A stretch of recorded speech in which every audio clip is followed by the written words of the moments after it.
धन्यवाद विजयजीलाई। सम्पूर्ण नेता साथीहरू, नागरिक आन्दोलन समाजसँग सम्बन्धित विभिन्न क्षेत्रका विशिष्ट बुद्धिजीवी मित्रहरू, हामीले धेरै भन्नुपर्ने छैन, त्यसमाथि पनि मभन्दा पहिला बोल्ने साथीहरूले विषय राखी पनि सक्नुभएको छ। त्यसमाथि तपाईहरूले हाम्रो कुरा सुन्ने भन्दा आफ्नो कुरा भन्नेतिर नै आज वातावरण बनोस् भन्ने थियो। पहिलो कुरा त के भयो भने हामी ठिक 2 बजे यहाँ जम्मा भयौँ। अहिले 5 बजिसक्यो। हामीले गम्भीरतापूर्वक तपाईहरूको कुरा सुनिराखेका छौँ, सुन्यौँ। तपाईहरूले छोटै समयमा पनि आफ्नो कुरा खुलेर राख्नुभयो। यो अन्तर्क्रिया कार्यक्रमको सबभन्दा सकारात्मक उज्जवल पक्ष हो र यो एउटा प्रमाण पनि हो। नेतृत्व पंक्ति पनि गम्भीर छ। नागरिक समाजका सबै बौद्धिक व्यक्तित्वहरू पनि गम्भीर छन् है भन्ने कुराको यो प्रमाण पनि हो। हामीले तपाईहरूले यहाँ हाम्रो प्रशंसा गरिदिनु होला, हामीलाई राम्रो भनिदिनु होला भनेर बोलाएकै अपेक्षा यस्तै थियो। तपाईहरूले हामीलाई अलिकति आलोचना गर्नु होला, सुझाव दिनु होला, खोज्नु होला र हामीलाई आफ्नै विगतका कर्महरूको समीक्षा गर्न पनि र आउने दिनको निम्ति सकारात्मक पहलको निम्ति पनि योगदान होला भनेर नै तपाईहरूलाई बोलाइएको। मैले अस्ति सम्पादकहरूसँग कुरा गर्दा पनि भनेको थिएँ, हामी छलफल गरेर नै हामीले धैर्यतापूर्वक र गम्भीरतापूर्वक सुन्न पनि पर्छ र सुनिएका कुराहरूलाई आत्मसात पनि गर्नुपर्ने हुन्छ। कुरा हामीलाई कतिपय चित्त बुझ्ने नआउन पनि सक्छन्। त्यसो भयो भने पनि हामीले आजको लोकतन्त्रको, आजको देशको, आजको जनताको, आजको हाम्रो समाजको, राष्ट्रको सबै स्थिति हेरेर त्यसलाई आत्मसात गर्ने नै कोसिस गर्नुपर्छ भनेर सुरु गरेको हो। यो हाम्रो चौथो अन्तर्क्रिया कार्यक्रम हो। पहिला सम्पादकसँग गऱ्यौँ, त्यसपछि पोलिटिकल रिपोर्टरहरूसँग गऱ्यौँ, त्यसपछि पेसाकर्मी बुद्धिजीवीहरूसँग गऱ्यौँ र आज हुन त यो पहिला गर्ने कुरा थियो नागरिक समाज आन्दोलन तपाईँहरूसँग पहिला गर्ने र पेसाकर्मीसँग पछि गर्ने भन्ने थियो। तपाईँहरू मध्येकै साथीहरूले हामीलाई अलिक पछि गर्दै हुन्थ्यो भनेपछि हामीले रिसेड्युल गरेर यसलाई चौथो बनाइदिएको।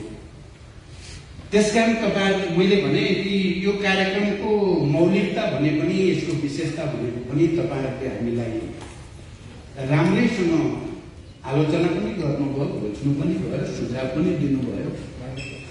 विश्वास त्यति छैन तिनीहरूप्रति भन्ने कुरा पनि सिधासिधै शब्दमा भन्नुभयो। त्यसो भन्दा पनि हामीमा त्यति रियाक्सन आएन क्या तपाईँ कसैमा।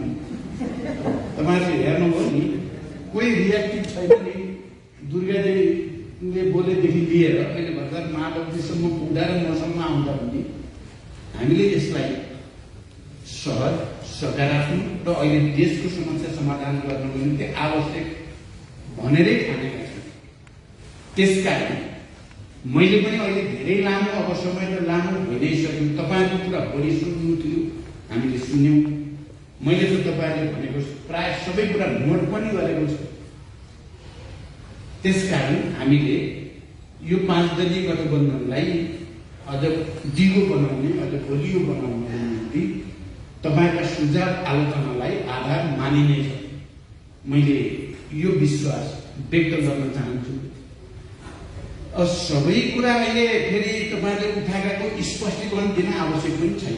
तपाईँहरूले त्यो सायद त्यति चाहनु पनि भएको छैन। फेरि स्पष्टीकरण दिउँ, नेताले पछि लास्टमा बोल्ने हाम्रो एकजना सांस्कृतिक कर्मीले भन्नुभयो नि, भोको सुन्न परेको छैन, 20 वर्षदेखि पनि भनिसक्नु भएको हुनाले यहाँ सुनाउन पनि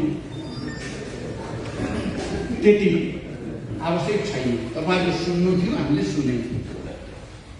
एउटा हाम्रो साझा सहमति के बन्यो भने ओली प्रवृत्ति लोकतन्त्रको निम्ति, यो राष्ट्रको निम्ति र हाम्रो संविधानको निम्ति अहिलेलाई मुख्य घाटा ओलीकै प्रवृत्ति हो। त्यसका विरुद्ध हामी छौँ। तपाईहरुले भन्नुभयो धेरै जसो, तर हामी तपाईहरुको पक्षमा धेरै होइन। ओलीका विरुद्ध जाने हदसम्म तपाईहरुसँग हो हामी, तर तपाईहरुभित्र पनि हामीले ओली देखेका छौँ। त्यसकारण धेरै आस्था छैन, तर अहिलेको चाहिँ मुख्य समस्या ओली भएकोमा त्यहाँसम्म हामी सँगै छौँ भन्नुभएको छ।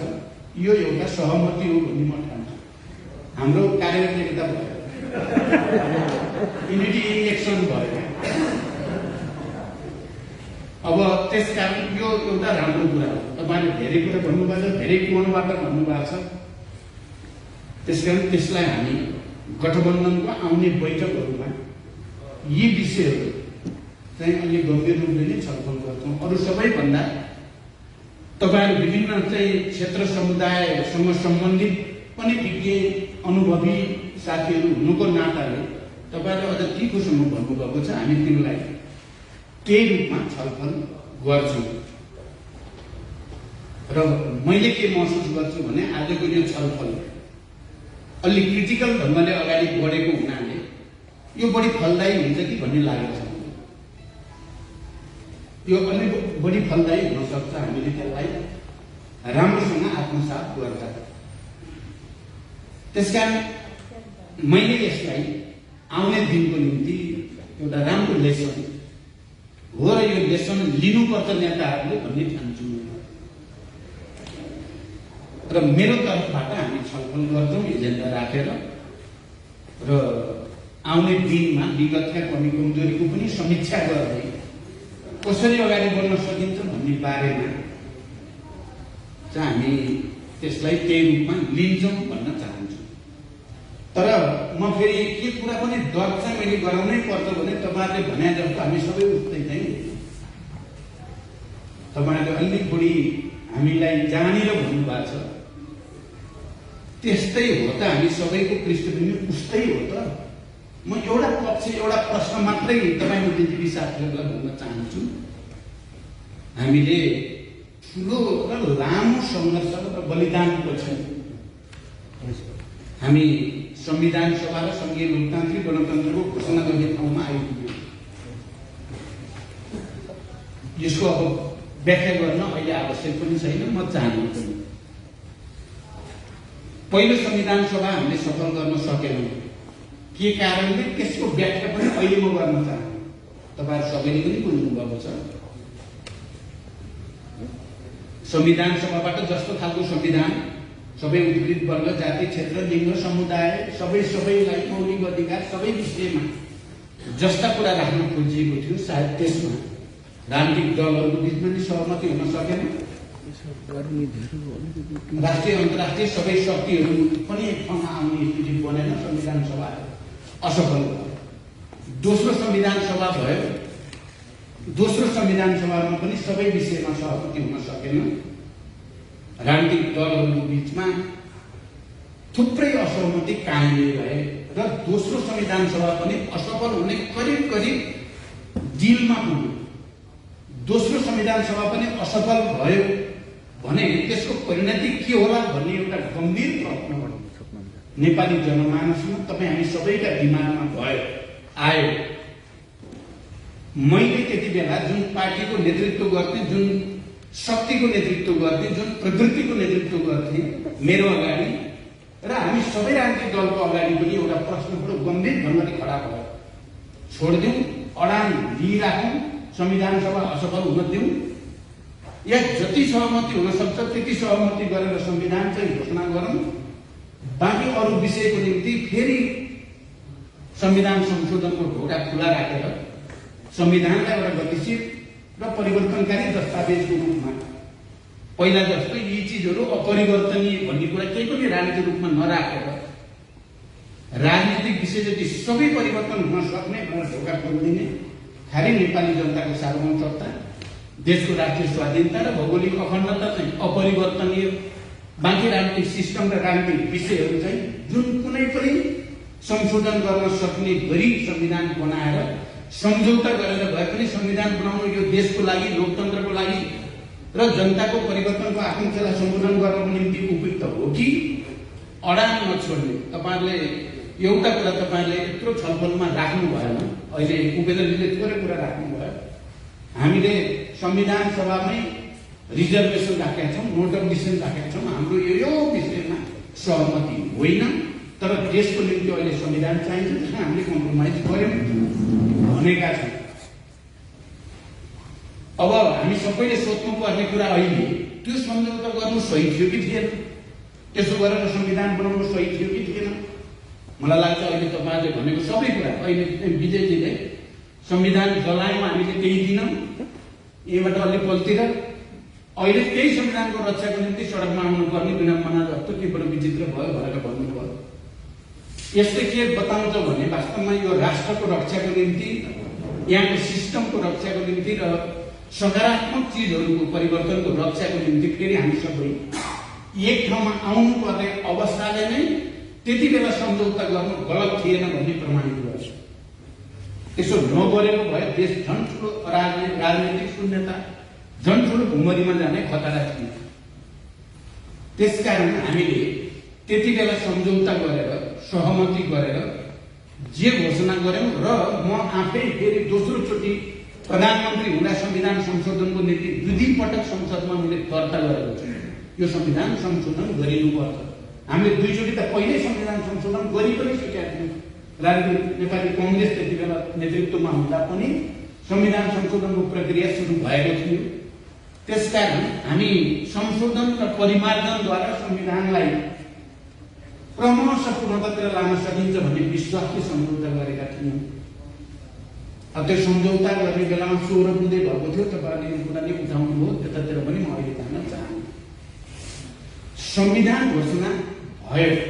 संविधान घोषणा भइसकेपछि र संविधान घोषणा गर्ने प्रक्रियाभित्र के कस्ता चुनौती थिए भन्ने कुरा तपाईहरु जस्तो बुद्धिजीवी साथीहरूले पक्कै पनि स्मरणमा राख्नु भएको होला।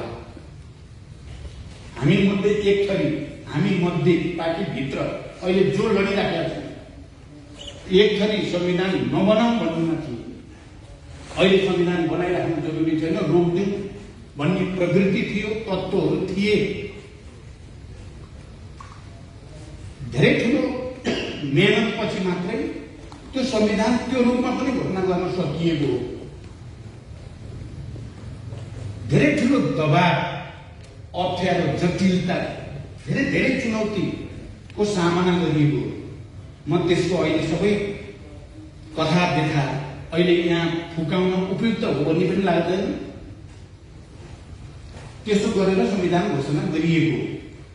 संविधान घोषणा गरिसकेपछि निर्वाचन हुन नदिनको निम्ति पनि, निर्वाचन नहोस् भन्नको निम्ति पनि त्यस्तै अप्ठ्यारा र जटिलताहरू चाहिँ पार गर्नु पर्यो र हामीले निर्वाचन गर्नै पर्छ। निर्वाचन नगरे संविधान डिफङ्क्ट हुन्छ र फेरि देश अराजकतामा जान्छ भन्ने चिन्ताको साथ जोखिम उठाएर चाहिँ निर्वाचनतिर गएको। निर्वाचनको बेला तपाईहरुलाई थाहा छ मधेसमा आन्दोलनको स्थिति थियो, आशंका गम्भीर थियो।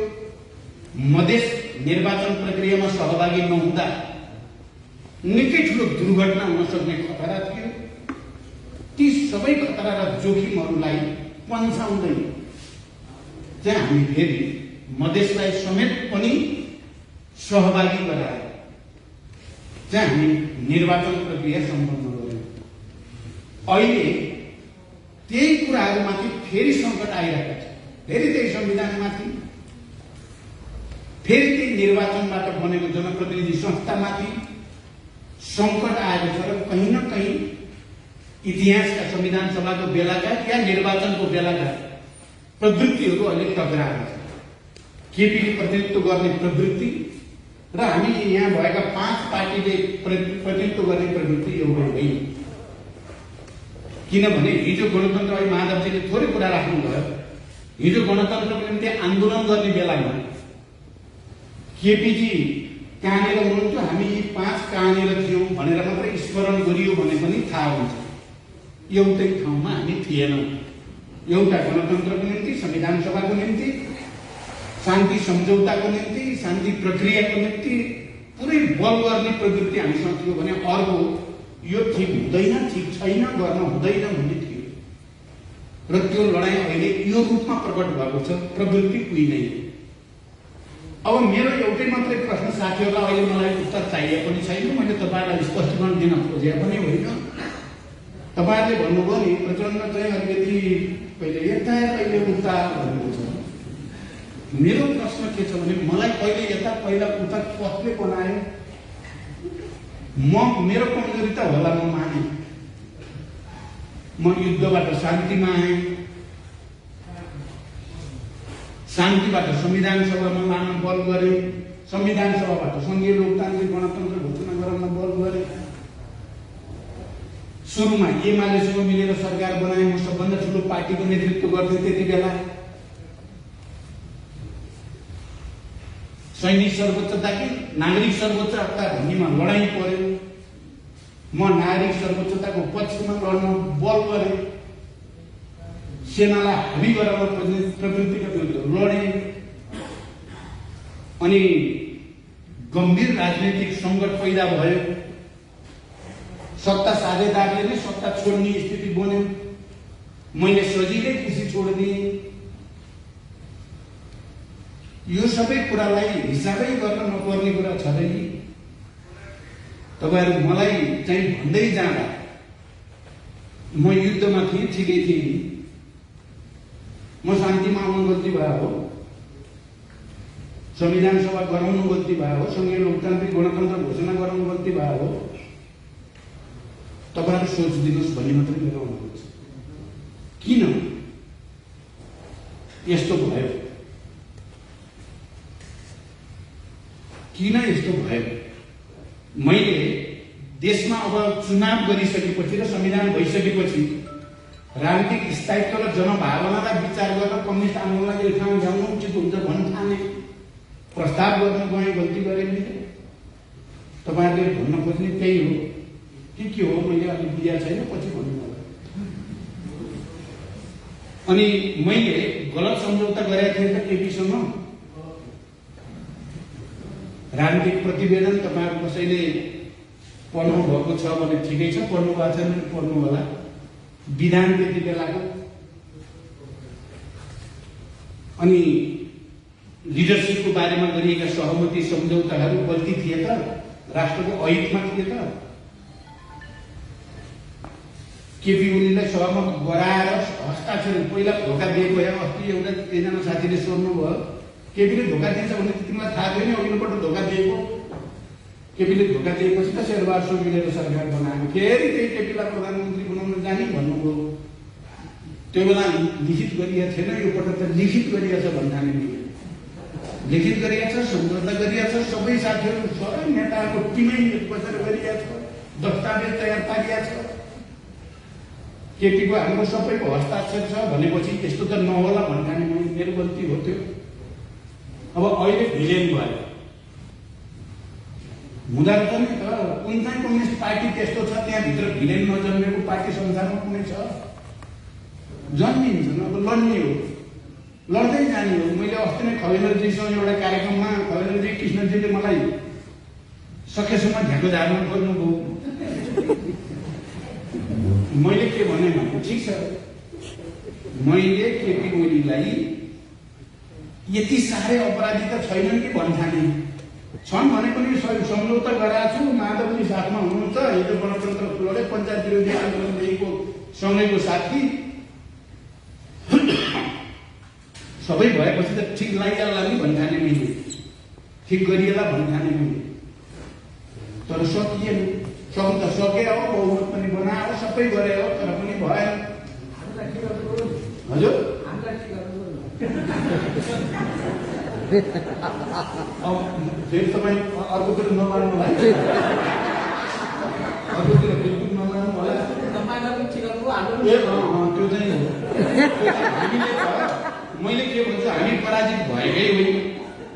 माधवजी म मिलेर 70% केन्द्रीय समितिमा थियो, पटक पटक स्पष्टीकरण सोधियो, सङ्घर्ष गरियो, 19 पेजको दस्तावेज लेखियो। तपाईँहरूले नै भन्नुभयो यो प्रचण्डको र चाहिँ माधवको मात्रै होइन, यो नेपाली जनताको दस्तावेज हो भन्ने तपाईँहरूलाई हो।